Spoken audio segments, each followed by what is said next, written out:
우리 성도님들 학창 시절에 별명 있었습니까? 별명? 어린 나이 때는 이름 가지고 별명을 부르기도 하고, 또 아니면 머리가 크든지 작든지, 다리가 길든지 짧든지 어떤 신체적인 어떤 특징을 가지고 별명을 부르기도 하고, 또 아니면 그 사람의 성격, 그냥 밴댕이처럼 속이 좁은지 아니면 대처럼 마음이 넓은지 이런 거 가지고도 그 사람의 별명을 짓고도 합니다. 사람이 보면 다 이름이 있죠. 근데 부모님이 보통 이름을 정하는데, 그 이름을 지을 때 그 부모의 마음, 바람이 그 이름에 담겨져 있습니다. 그 이름을 그냥 짓는 것이 아니라 이 아이가 이렇게 자라갔으면 좋겠다, 이 자녀가 이러한 삶을 살았으면 좋겠다, 그런 부모의 바람을 담아서 이름을 정하는 거고, 별명은 그게 아니라 여러 가지 신체적인 어떤 특징이나 성격적인 부분이나 어떤 그 사람이 갖고 있는 걸 가지고 별명을 짓습니다. 그러다 보니까 그 사람이 어떤 사람인지를 알려고 할 때 그 사람의 이름을 듣는 것보다 그 사람의 별명을 알 때 그 사람이 어떤 사람인지 보다 쉽게 파악이 되곤 합니다. 오늘 말씀에 보면 하나의 별명이 나옵니다. 예수 믿는 사람을 그리스도인이라고 하는 별명으로 부르는 사건이 오늘 본문에 나와 있습니다. 처음부터 그리스도인이라고 부른 것은 아니고, 안디옥 교회에서 신앙생활하고 있는 그 성도들을 향해서 그리스도인이라고 불렀는데, 그래서 오늘 말씀을 통해서 안디옥 교회가 어떤 교회였기에 이와 같은 그리스도인이라는 이름을 그 성도들이 듣게 되었는가, 그 내용을 좀 살펴보려고 그럽니다. 첫 번째, 안디옥 교회는 어떤 교회냐면 주의 손이 함께하는 교회였습니다. 주님의 손이, 사람의 계획이 아니라 하나님의 계획과 하나님의 인도하심 속에 세워진 교회가 안디옥 교회였습니다. 오늘 본문이 시작하는 11장 19절 말씀, 우리 한 목소리로 함께 말씀을 보겠습니다. 그때에 스데반의 일로 일어난 환난으로 말미암아 흩어진 자들이 베니게와 구브로와 안디옥까지 이르러 유대인에게만 말씀을 전하는데. 아멘. 스데반의 일로 일어난 환난, 스데반이 순교하지 않았습니까? 스데반이 순교당한 이후에 사울이 중심이 되어서 예수 믿는 사람을 가가호호 방문하고 그 남녀를 붙잡아서 감옥에 가두기도 하고 재산을 파괴하기도 하고 이런 일들이 막 벌어지니까 사람들이 흩어지게 되었습니다. 흩어지게 되었어요. 한번 생각해 보십시오. 환난을 당합니다. 그리고 정들었던 고향, 어렸을 때부터 쭉 자라와서 익숙하고 또 친밀한 친숙한 사람들이 있는 그 고향을 떠나야 됩니다. 그리고 갈 바가 정해진 것도 아닙니다. 그러면 마음에 어떤 마음이 들겠습니까? 이들이 이와 같이 고초를 당하는 것은 한 가지 이유밖에 없습니다. 그들이 예수님을 믿었기 때문에, 예수님 믿는 것 때문에 이와 같은 어려움을 겪는 겁니다. 그러면 그 마음에 하나님 너무한 것 아닙니까? 이러면서 불만과 원망이 나와야지 자연스러운 반응 아니겠습니까? 하나님, 내가 예수님 믿는 것 때문에 가지고 있던 재산도 그냥 잃어버리게 되고 정들었던 고향도 떠나 낯선 곳에 가서 어떻게 살아야 될지도 모르겠고, 이런 반응을 하나님께 보여야 될 것 같은데, 예루살렘 교회에 같이 신앙생활하던 성도들은 흩어지면서 그렇게 반응한 것이 아니라 어떻게 반응했냐면 19절에 나왔던 것처럼 베니게와 구브로와 안디옥까지 이르러 말씀을 전했다, 이렇게 말합니다. 베니게, 구브로 다 이스라엘 북쪽에 있는 지역입니다. 안디옥도 다 북쪽에 있는 지역입니다. 근데 거기까지 이르러, 여기서 까지라고 하는 것은 그전에는 생각도 못 해봤던 곳이라는 겁니다. 그전에는 안디옥까지 갈 생각 자체를 못 했는데, 근데 안디옥까지 이르러 복음을 증거했습니다. 어떻게 이럴 수 있을까요?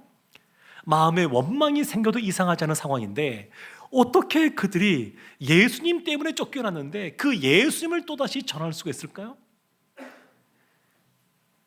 그들의 마음속에 사도 바울이 얘기했던 것처럼 자기 자신은 이제 십자가에 못 박고 이제 내 안에 예수로 살아가는 사람이 된 겁니다. 예수님으로 살아가는 사람이 된 겁니다. 그러니까 사고가 역사를 바라보거나 삶을 바라볼 때 그리스도 중심적인 사고를 하게 된 겁니다. 성경적인 사고. 하나님이 이것을 어떻게 바라보고 계시는가?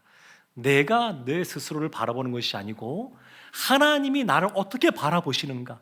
거기에 관점을 두고 이 모든 상황을 보는 겁니다. 우리가 신앙생활할 때 믿음의 대상인 하나님을 늘 기억해야 됩니다. 하나님은 어떤 분이냐면 선한 분입니다. 좋으신 분입니다. 때로는 우리가 환난을 겪으면서 어려움도 겪지만 바울이 고백했던 것처럼 환난이 유익이거든요. 왜 유익이 되냐면 환난 가운데 인내하게 되고 인내하면서 연단받게 되고 그러면서 소망을 이루게 됩니다.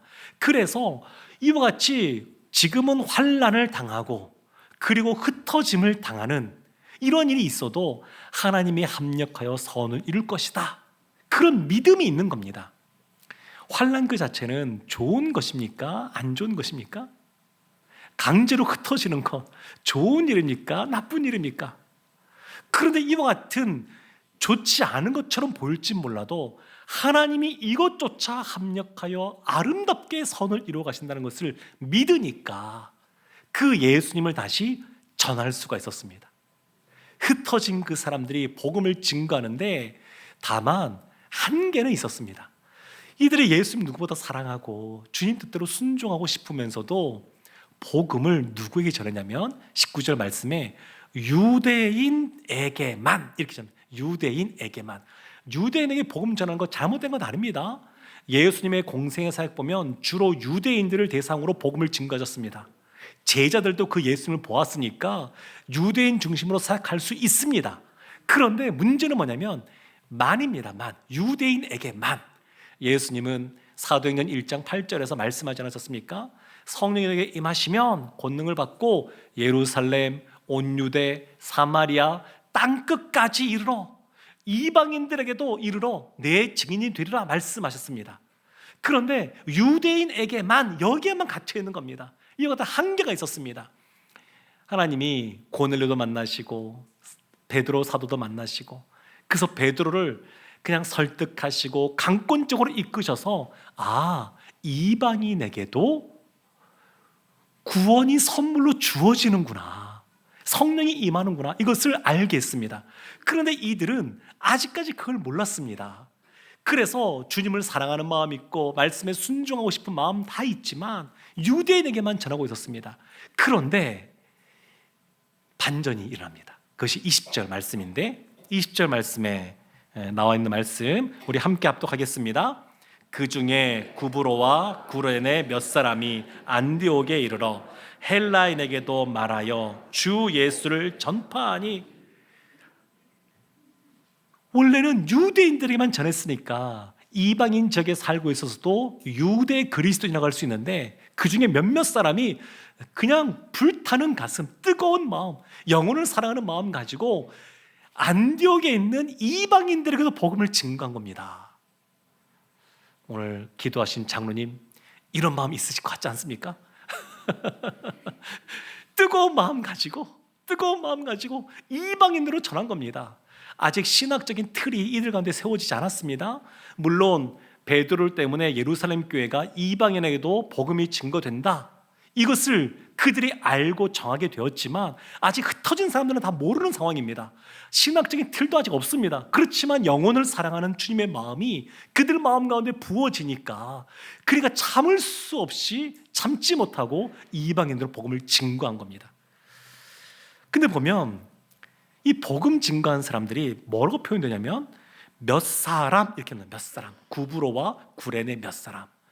이름이 없습니다. 무명의 그리스도인입니다. 베드로를 통해서 이방인 선교의 문이 열렸습니다. 그러나 이것은 하나님이 강권적으로 끌고 가신 겁니다. 근데 지금 본격적인 이방인 선교의 문을 누가 열었냐면 이름도 남지 않은 무명의 몇몇 그리스도인, 그들로 말미암아 선교의 문이 활짝 열리기 시작했습니다. 그들 때문에 열리기 시작했습니다. 그러니까 시대적인 사고의 한계를 넘어서서 하나님의 뜻에 사로잡혀 움직인 사람들입니다. 사실은 이들이 이와 같은 마음 갖게 된 것, 하나님이 이와 같은 마음을 부어주셨기 때문에 그렇습니다. 하나님이 지금 이것을 이끌어가고 계십니다. 안디옥에 복음을 전했다고 하는 것은 당시 유대인들에겐 굉장히 충격적인 일로 받아들여졌을 겁니다. 왜냐하면 성경을 보면 구약의 제일 마지막 말라기서가 있죠. 신약에 그러한 예수님이 오시는 그 말씀까지 400년 정도의 공백이 있습니다. 성경이 거기에 대한 언급이 없습니다. 다만 역사서로서 인정이 될 수 있는 외경 중에 마카비서라고 하는 것이 있습니다. 거기에 보면 예수님이 오시기 전에 어떤 일이 있었는지가 기록되어 있는데, 알렉산더 대왕으로 인해서 헬라 제국이 아주 큰 제국이 형성이 되었죠. 근데 알렉산더가 일찍 요절하지 않습니까? 죽고 난 이후에 그의 부하 장군들이 중심이 되어서 나라가 4개로 나누어지게 됩니다. 가장 강력한 나라가 안디옥이 중심이 된 그 셀루쿠스 왕조라고 하는 왕조입니다. 근데 셀루쿠스 왕조가 유대인들을 굉장히 핍박하고 모욕했습니다. 그래서 성전 제단에 유대인들이 먹지 않는 돼지고기를 피와 함께 올려놓기도 하고, 그리고 토라가 발견되면 토라를 불태우기도 하고, 할례를 못하도록 금지시키기도 하고, 성전 안에 오물들을 잔뜩 집어넣어서 그렇게 성전을 더럽히기도 하고, 이런 일들을 누가 했냐면 셀루쿠스 왕조가 했고, 그 셀루쿠스의 중심 지역이 안디옥입니다. 그러니까 유대인들 입장에서 안디옥은 쳐다보고 싶지도 않은 절천지 원수들이 거주하는 그러한 곳입니다. 근데 그 안디옥에 복음을 증거한 겁니다.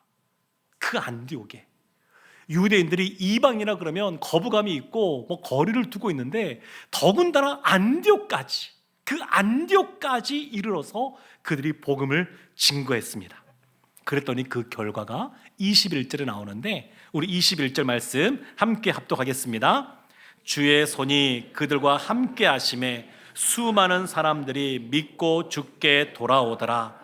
아멘. 주의 손이 그들과 함께 했습니다. 주님의 손이. 성경에 보면 주님의 팔도 나오는데 주의 손이 쓸까요? 주의 팔이 쓸까요? 같습니다. 주님의 손이 함께하는 겁니다. 주님의 손이. 이것이 특별합니다. 예루살렘 교회도 주님의 손이 함께 있지만 안디옥 교회도 주님의 손이 함께합니다. 주님께서 인도하고 계신 겁니다. 그 결과 수많은 사람들이 주께 돌아왔습니다. 사도행전을 보면 예루살렘 교회가 세워질 때 베드로를 비롯한 사도들을 통해서 어떤 역사가 있었냐면, 한 번 설교할 때 3,000명이 돌아왔습니다. 그 다음에 5,000명이 돌아왔다고 기록합니다. 그 다음에 뭐라고 하냐면 수많은 사람이 돌아왔다고 표현합니다. 이 수많은 사람은 이 순서를 보면 5,000명보다 더 많은 사람, 셀 수도 없는 사람, 그 많은 사람들이 돌아왔다는 뜻입니다. 안디옥 교회가 작은 교회가 아닙니다. 지금 안디옥 교회는 성장한 성숙한 교회로서의 모습을 보여주는 것이 아니라 이제 교회가 태동되고 성장하는 모습을 보여주는데, 성장할 때에 수많은 그리스도인들이 이 교회에서 나오게 되었습니다. 그러니까 지금 하나님이 이 안디옥 교회를 사용하시고자 모든 것들을 지금 이끌어가고 계십니다. 우연이 아닌 거죠. 사람의 계획 속에는 이와 같은 것이 우연일지 몰라도 하나님의 뜻 속에서는 우연이 아닙니다. 하나님의 계획 가운데 안디옥 교회의 복음이 전해졌고 교회가 성장하게 된 겁니다. 우리가 이렇게 새순교회에서 함께 신앙생활하고 있죠. 새순교회에서 신앙생활할 때 이런저런 이유 때문에 교회에서 신앙생활하게 되셨을 겁니다. 근데 그것은 우리 생각이고, 하나님 입장에서 보면 우리의 만남은 우연이 아닙니다. 우연이 없어요. 하나님의 인도하심 속에 우리가 만나게 된 겁니다. 안디옥 교회가 주의 손과 함께하는 것처럼 사실 우리 교회도 주님의 손이 함께하여서 55년 전에 교회가 이곳에 세워졌고 지금까지 많은 역할들을 감당해 왔습니다. 안디옥 교회는 주님이 함께하시는, 주님이 계획하셔서 세우신 그러한 교회입니다. 두 번째, 안디옥 교회는 어떤 교회냐면 보다 성경적인 공동체입니다. 보다 성경적인 공동체. 말씀의 순종함에 있어서 보다 성경적인 공동체가 안디옥 교회입니다. 22절 말씀에 이런 말씀이 기록되어 있습니다. 예루살렘 교회가 이 사람들의 소문을 듣고 바나바를 안디옥까지 보내니. 예루살렘 교회 등장합니다. 예루살렘 교회. 예루살렘 교회는 너무 중요하고 아름다운 교회이죠. 교회의 출발이 되는 교회가 예루살렘 교회입니다. 지금도 우리가 교회를 위해서 기도할 때, 아름다운 교회를 꿈꿀 때 예루살렘, 초대 예루살렘 교회 같이 되게 해달라, 이렇게 기도를 많이 합니다. 너무 아름답고 성도들이 헌신되었고 그 공동체성은 타의 추종을 불허하는 그러한 교회입니다. 너무 멋진 교회입니다. 그런데 안디옥 교회도 못지 않습니다. 안디옥 교회도 선교의 어머니 교회 역할을 감당합니다. 선교를 시작한 교회입니다. 너무너무 중요한 교회입니다. 한번 생각 한번 해보세요. 주변에 예루살렘 교회라고 이름을 정한 교회 보신 적 있으십니까? 별로 없으실 겁니다. 안디옥 교회라고 이름이 정해져 있는 교회 보셨습니까? 보신 분이 아마 많을 겁니다. 왜 그럴까요? 왜 교회가 세워지면서 이름을 정할 때 예루살렘 교회는 잘 안 보이는데, 잘 안 쓰는데 안디옥 교회는 많이 쓸까요? 둘 다 아름답고 멋진 교회인데, 주님을 사랑하고 주님의 뜻 가운데 거하려고 힘쓰는 교회인데 왜 이런 차이가 나느냐? 그것은 안디옥 교회가 보다 더 성경적인 교회이기 때문에 그렇습니다. 예루살렘 교회가 잘못되거나 못했다 이런 뜻이 아닙니다. 예루살렘 교회 너무너무 아름답고 좋은 교회이지만 예루살렘 교회는 예수님께서 말씀하신 땅끝까지 이르러내 증인이 되라고 말씀하신 이 말씀에 순종하지 않았습니다. 말씀에 순종하겠다는 마음이 가득 찬 사람들입니다. 스데반이 순교한 것처럼 그 뒤를 따라가겠다 이런 결심들을 많이 한 교회입니다. 그럼에도 불구하고 이방인에게 복음이 전해지는 영역에 있어서는 100% 순종하지를 못했습니다. 그러니까 예루살렘 교회는 유대인 중심의 교회입니다. 물론 그 이후에 고넬료를 비롯한 이런 이방인들도 문이 열리면서 그분들도 들어왔겠지만 유대인 중심의 교회입니다. 그런데 안디옥 교회는 어떤 교회냐? 이방인 중심의 교회입니다. 이방인 중심의. 예루살렘 교회는 사도들이 복음을 전해서 세워진 교회이고, 안디옥 교회는 몇몇 무명의 그리스도인들부터 시작하여서 성도들이 전도하여 세운 교회가 안디옥 교회입니다. 그러니까 예루살렘 교회 너무 좋은 교회이지만 보다 더 말씀에 순종한 교회는 안디옥 교회입니다. 그런 면에서 안디옥 교회가 보다 더 성경적인 교회고 보다 더 진일보한 교회다, 이렇게 볼 수 있습니다. 지난해에도 우리 교회에 예수님 처음 믿는 분들이 꽤 많이 교회 등록하셨습니다. 함께 신앙생활하고 있습니다. 참 얼마나 큰 기쁨인지 몰라요. 그다음 오늘 성도님들 생각해 보십시오. 우리 순에 그런 세 가족이 왔습니다. 초신자가 왔습니다. 그러면 그분이 믿음이 잘 성장하기를 원하시겠죠? 네, 다들 그러실 겁니다. 잘 도와주고 싶어 하시고 잘 또 섬기고 싶어 하시고 그러실 겁니다. 그런데 한번 이런 생각을 한번 해보십시오. 그 초신자가 한 달 지날 때마다 믿음이 쑥쑥 성장하는 게 보이는데 1년쯤 지나니까 나보다 믿음이 더 좋은 것 같아요.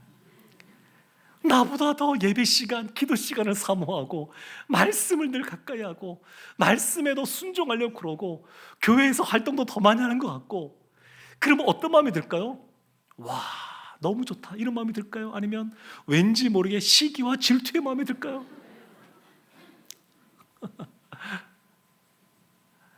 예루살렘 교회 너무너무 좋은 교회이지만 안디옥 교회가 보다 더 성경적인 교회입니다.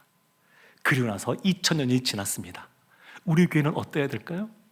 우리 교회는 예루살렘 교회보다, 안디옥 교회보다 보다 더 성경적인 교회가 되어야 될 줄로 믿습니다. 근데 이런 교회를 비교하기 너무 머니까 우리 스스로를 돌아본다 그러면 작년에 우리가 주님을 사랑하고 주님의 말씀에 순종하는 모습으로 살아왔고 헌신된 모습으로 잘 살아왔습니다. 너무너무 잘하셨습니다. 그런데 작년보다 올해 주님을 더 사랑하고 주님의 말씀에 더 순종하고자 하고 또 주님 뜻대로 또 기쁨 가운데 주님 안에 거하고자 하고 이러한 마음이 있다 그러면 안디옥 교회처럼 우리가 보다 더 진일보한 교회, 보다 더 성경적인 교회가 될 줄로 믿습니다. 오늘날 많은 교회들이 있죠. 우리 교회 주변에도 참 교회들이 많습니다. 그럼에도 불구하고 여전히 교회는 개척되는 교회들이 있습니다. 그 개척교회가 왜 필요할까요? 모든 영역은 알지 몰라도 적어도 지금 선교와 관련하여 안디옥 교회가 더 성경적인 교회인 것처럼 각 그 교회에 주어진 그러한 사명대로 그 교회들이 다른 교회들보다 더 성경적인 교회를 세워야 되기 때문에 교회가 오늘날도 개척되는 겁니다. 안디옥 교회는 주의 손이 함께하는 교회였고 보다 성경적인 교회였고, 또 세 번째는 우리가 보았던 것처럼 그리스도인이라고 하는 이름을 얻은 교회입니다. 오늘 말씀을 보면 바나바라고 하는 사람이 등장합니다. 예루살렘 교회가 바나바를 파송했는데 바나바는 어떤 사람이냐면 구브로가 그 사람의 고향입니다. 헬라어가 아주 익숙한 사람입니다. 그 문화가 익숙한 사람입니다. 안디옥에서 사역하기가 너무너무 좋은 사람입니다. 근데 그 바나바를 보냈는데 성경은 바나바를 어떤 사람이라고 말하는지를 먼저 살펴보려고 합니다. 11장 24절 말씀 우리 함께 합독하겠습니다. 바나바는 착한 사람이요 성령과 믿음이 충만한 사람이라 이에 큰 무리가 주께 더하여지더라. 아멘. 바나바는 착한 사람. 착하다 그러면 성격이 착하다 이런 의미는 아니고 성품과 인격이 다듬어졌을 뿐만 아니라 이 단어의 원뜻은 탁월하다 이런 뜻이 있습니다. 탁월하다. 그러니까 바나바는 인격적으로도 그렇고 능력 면에서도 그렇고 탁월한 사람입니다. 탁월한 사람. 이 바나바는 어떤 사람이냐? 성령이 충만한 사람이다. 믿음이 충만한 사람이다. 이렇게 말을 합니다. 바나바는 사도행전 이 앞부분을 보게 되면 예루살렘 교회가 유무상통할 때 자신의 그 재산을 팔아서 사도들 앞에 기꺼이 갖고 와서 드렸던 사람, 그 사람이 바나바입니다. 사울이 다메섹 도상에서 예수님을 만난 이후에 예루살렘으로 왔을 때 사람들 다 피하죠. 그때 그 사울을 예루살렘 교회에 소개시켜주는 사람이 이 바나바입니다. 바나바의 성품이 참 좋았던 것 같습니다. 근데 이 바나바가 성령 충만한 사람, 믿음이 충만한 사람, 그리고 착한 사람, 이것이 헬라어 구절을 보게 되면 동등하게 나와 있습니다. 동등하게. 성령 충만한 것이 뭐냐? 우리가 생각하는 성령의 충만함이 있지만 이 구절을 보게 되면 성령 충만한 사람은 믿음이 충만한 사람입니다. 성령 충만한 사람은 착한 사람입니다. 착한 사람. 인격 면에서도 능력 면에서도 탁월한 사람, 이것이 성령 충만한 사람이라고 볼 수 있습니다. 그리고 이 바나바는 어떤 사람이냐? 25절 말씀에 이런 말씀이 기록되어 있습니다. 바나바가 사울을 찾으러 다소로 가서. 바나바가 사울을 찾으러 갔습니다. 왜 갔을까요? 안디옥 교회가 너무 커져가지고 성도들이 너무 많아져가지고 24절 보면 이에 큰 무리가 주께 더하여지더라 말하고 있잖아요. 왜 안디옥 교회가 더 큰 무리가 되었느냐? 왜 더 부흥하게 되었느냐? 이것은 바나바 때문에 그렇다라는 의미가 이 안에 담겨 있습니다. 주께서 인도하고 계시는데 바나바가 착하고 성령 충만하고 믿음 충만하니까 그 결과 더 많은 성도들이 모이게 되었습니다. 문제는 너무 많다 보니까 바나바가 홀로 감당하기가 어렵습니다. 어쩌면 그냥 자기 자신만 생각하면 제왕적인 리더십을 본인이 갖겠다 이럴 수도 있는데 바나바가 그렇게 하지 않습니다. 이방인의 사도로 부름받은 그 사울, 바울을 떠올리고 그 바울을 찾아갑니다. 25절 나오는 거 보면 사울을 찾으러라고 할 때 찾으러라고 하는 단어는 사냥꾼이 사냥감을 찾으러 갈 때 쓰는 단어입니다. 그러니까 정확하게 사울이 어디에 살고 있다, 어느 도시, 무슨 구, 또 무슨 동, 몇 번지에 살고 있다, 이걸 모르고 있는 겁니다. 바울이, 이 바나바가 사울이 어디 사는지 정확히 모릅니다. 그렇지만 찾으러 간 겁니다. 찾으러 갔어요. 찾으러 가서 이 사울을 만나 데리고 왔습니다. 사울은 이때까지 무려 10수년 동안 무명으로 묻혀 있습니다. 초야에 묻혀 있습니다. 아라비아에도 좀 갔다 오기도 하고 그 다음에 다소에서도 있었던 것 같고 여기에서 분명 복음을 전하고 말씀을 가르치는 걸 감당했지만 10수년 동안 그냥 묻혀 있습니다. 하나님이 하나님의 사람을 쓰는데 지금 복음 증가하는데 얼마나 이 시간이 좀 아깝고 촉박하고 급하지 않겠습니까? 그럼에도 불구하고 하나님이 하나님의 사람을 쓸 때에 이렇게 묻혀두기도 합니다. 묻어두기도 하셔요. 스스로 하나님 앞에서 머물고 또 자신을 돌아보고 말씀을 다시 깨우치고 배우고 또 삶에 적용해 보고 이런 시간들을 갖게 하십니다. 사울이 그런 시간을 보냈습니다. 그래서 26절 말씀에 이런 말씀이 있습니다. 만남에 안디옥에 데리고 와서 둘이 교회에 1년간 모여 있어 큰 무리를 가르쳤고, 지금 바나바와 바울이 공동 목회를 하는 겁니다. 공동 목회. 바나바가 공동 목회를 하고 있는 겁니다.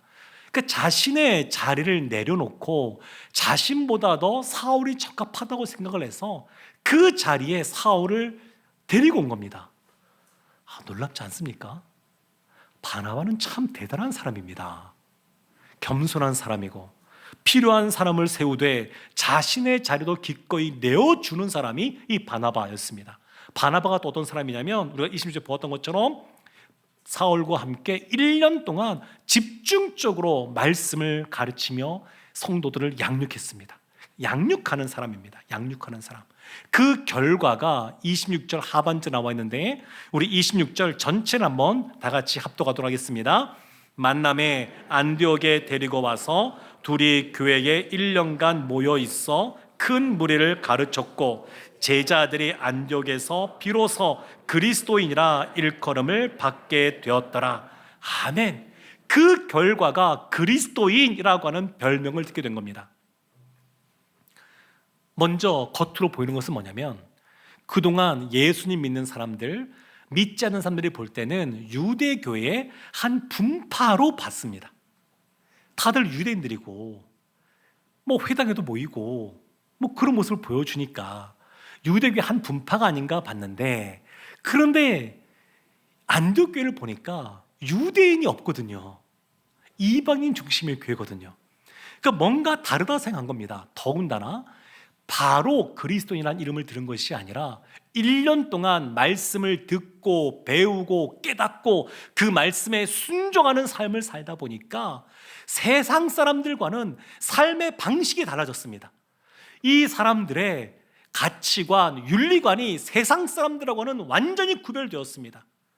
구별된 정체성, 이것을 보니까 뭔가 새로운 이름이 필요하겠다. 그래서 그리스도인이라고 하는 이름을 붙여준 겁니다. 사실 그리스도인이라는 이 별칭이 그렇게 떳떳하고 자랑스럽고 세상 사람들이 볼 때 그런 이름이 아닙니다. 이 당시에 누구를 따라가고 또 추종하고 그럴 경우에 유명한 장군이나 시저나 이런 사람들 이름을 붙여서 합니다. 근데 지금 그리스도는 예수 그리스도 아니겠습니까? 예수님이 어떤 분인가요? 이 사람들이 볼 때 중범죄자여서 십자가에서 못 박혀 처형당한 사람. 그러니까 사람들이 약간 비아냥과 조롱이 이 단에 섞여 있는 겁니다. 아니, 따를 사람이 없어서, 그리스도인은 그리스도를 따르는 무리 이런 뜻인데 따를 사람이 없어서 십자가에서 죽임당한 사람을 따르냐, 이런 의미가 그 안에 담겨져 있는 겁니다. 그럼에도 불구하고 이 안디옥 교회 성도들과 초대교회 성도들이 이 말을 그대로 받아들입니다. 맞다, 너희들은 이렇게 볼지 모르겠지만 우리는 그리스도를 따르는 사람들이다. 그래서 오늘날 우리도 뭐라고 부르는 거냐면 크리스천, 그리스도인이라고 부르는 겁니다. 사랑하는 성도 여러분, 안디옥 교회는 주님께서 주의 손이 함께하고 계획 가운데 세워진 교회입니다. 안디옥 교회는 보다 더 성경적인 그러한 모습으로 신앙생활한 교회입니다. 그러다 보니까 안디옥 교회는 그리스도인이라고 하는 이름을 듣게 되었습니다. 바라기는 우리도 이렇기를 원합니다.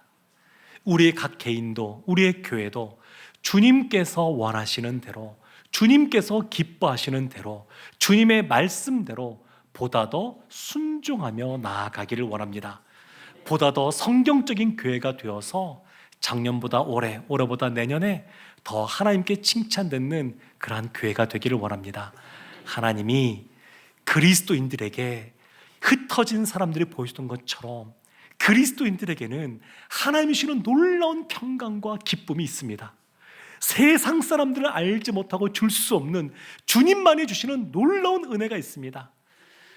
주님 말씀에 순종하여 행복한 삶을 살아가는 우리 모두가 되기를 주님의 이름으로 축원합니다. 아멘.